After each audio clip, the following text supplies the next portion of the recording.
सभी को मेरा नमस्कार। आज हम लोग सीखेंगे स्वर संधि। पिछले क्लास में हम लोगों ने सीखा था कि संधि के प्रकार कितने हैं। तो वहाँ हम लोग जाना था कि संधि 3 प्रकार के हैं। उसमें पहला है स्वर संधि और आज जानेंगे स्वर संधि और उसके प्रकार। तो स्वर संधि दो स्वरों के मेल से उत्पन्न विकार को स्वर संधि कहते हैं। जहाँ पर वर्णों में जो मेल होते हैं, वर्णों के बीच में जो मात्राएं होते हैं, उससे जो विकार उत्पन्न होते हैं उसको हम लोग कहते हैं स्वर संधि। देखिए स्वर हमारे पूरे 11 प्रकार के होते हैं और देखिए स्वर संधि में पूरे 5 प्रकार के होते हैं। उसमें से पहला प्रकार है दीर्घ संधि। तो आज हम लोग जानेंगे कि ये दीर्घ संधि क्या है। तो दीर्घ संधि में देखिए आ ई उ यहाँ तक ये जो स्वर हैं आ ई उ ये स्वरों में जब एक शब्द में इस तरह के स्वर आएंगे और उसमें जब विकार उत्पन्न होंगे तो उसको हम कहेंगे स्वर संधि। अभी देखिए कुछ एग्जाम्पल मैंने पहले से लिख चुका है, एग्जाम्पल को देखेंगे। अभी देखिए जब आ प्लस आ यानी ये वाला स्वर अगर एक शब्द में 2 बार अगर अपन को देखने को मिलेगा जब हम विकार करेंगे तो वहां पर उसका उच्चारण हमको मिलेगा आ, और आ प्लस आ का उच्चारण बनेगा आ प्लस आ का उच्चारण भी बनेगा आ प्लस अ का उच्चारण भी बनेगा आ। यानी कि यह पूरे हम लोग देखेंगे अगर आ और आ दोनों भी आगे पीछे कोई भी कैसा भी जुड़ेगा, लेकिन जब उसमें जो विकार उत्पन्न होगा तो उसको हम लोग कहेंगे दीर्घ संधि। अभी देखिए यहाँ पर मैं लिखा हूं पुस्तक प्लस आलय, यहाँ पुस्तक प्लस आलय लिखा हूं। यहाँ पर इससे पिछले क्लास में जैसे पढ़ा था यहाँ पर एक का लिखा है। अब ये का को जब अपन विच्छेद करने पर ये का प्लस आ होता है। मतलब हर एक व्यंजन में आ होता है, चाहे वो क ख ग घ च छ ज झ जितने भी व्यंजन हैं वो पूरे व्यंजन में लास्ट में हम लोग को आ रहता है।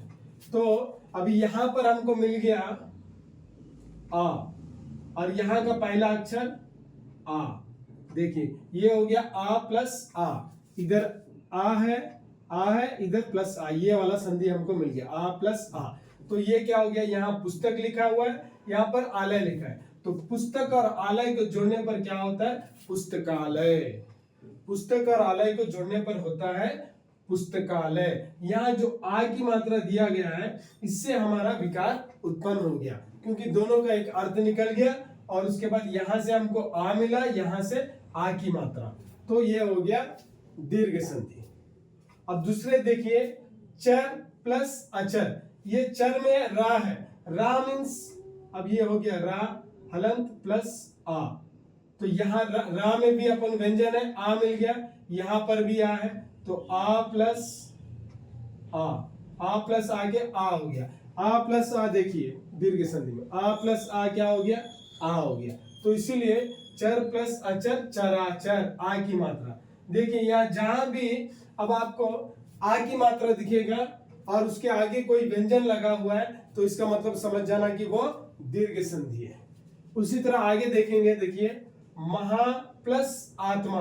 अब महा जब हम प्रोनाउंस कर रहे हैं वहीं आ की मात्रा आ रही है, महा आ की मात्रा, उसके बाद आ लिखा हुआ डायरेक्ट आ। तो यहां भी आ है, यहां भी आ है, ये देखिए इधर दोनों आ। तो महा प्लस आत्मा क्या हो गया, महात्मा। महा प्लस आत्मा महात्मा। तो इस तरह जब आ का जो भी मेल होगा, जब इस तरह से एक ही स्वर जब मेल खाएंगे तो उसको हम लोग कहेंगे दीर्घ संधि। ठीक है, ये अब तक हम लोग देख लिए आ के बारे में। अभी आगे देखेंगे, देखो ई से बना ई, मतलब छोटी बड़ी मिला तो बड़ी हो रहा है, उसी तरह छोटा बड़ा मिला तो बड़ा हो रहा है। इसी तरह ई छोटी, 2 छोटी ई मिली तो भी बड़ी ई बन रही है, ई प्लस ई। तो इस तरह पूरा हमको बड़ा ई बनता है जब यहाँ कोई सा भी आगे पीछे कैसा भी मिलेगा। अब यहाँ देखो एक लिखा है भानु प्लस उदय, भानु प्लस उदय, तो यहाँ अपन को मिल गया छोटा ऊ। अब यहाँ देखो ऊ ऑलरेडी लिखा हुआ है, ये भी छोटा हुआ है, ऊ प्लस ऊ। तो देखिए यहाँ देखेंगे हम लोग ऊ प्लस ऊ प्लस ऊ बड़ा ऊ हो गया, तो हम लोग भानुदय में बड़ा ऊ लगा के भानुदय लिख दिए। अगर अब इसको जब अपन विग्रह करने के बाद दो ऊ जुड़ रहे हैं यहाँ पर, ऊ प्लस ऊ भानु उदय, मतलब यहाँ भी ऊ है यहाँ भी ऊ है, दो ऊ मिलने से ये क्या हो गया, दीर्घ संधि हो गया। जहां पर दो आ दो ई दो ऊ मिलेंगे और वहां पर विकार उत्पन्न होगा तो इसका मतलब वो क्या हो जाएगा, दीर्घ संधि। यहाँ भानु प्लस उदय भानु उदय होगा। अब दूसरा वधु प्लस ऊर्जा, क्या है, वधु प्लस ऊर्जा। फिर यहाँ देखो एक बड़ा ऊ है और यहाँ पर छोटा ऊ है, दो ऊ मिल रहा है तो क्या हो गया, वधूर्जा। ऐसे दो ऊ मिलेंगे तो दो ई मिलेंगे तो दो आ मिलेगा। तो अब देखो रवि प्लस इंद्र, यहाँ रवि बोलते कि छोटा ई की मात्रा दिख रहा है, यहाँ हमको एक छोटा ई मिल गया, प्लस यहाँ ई ऑलरेडी लिखा हुआ है तो ई प्लस ई बड़ा ई हो गया, तो बड़ा ई है तो यहाँ पर बड़ा ई की मात्रा डालेंगे, रविंद्र, रवि प्लस इंद्र रविंद्र।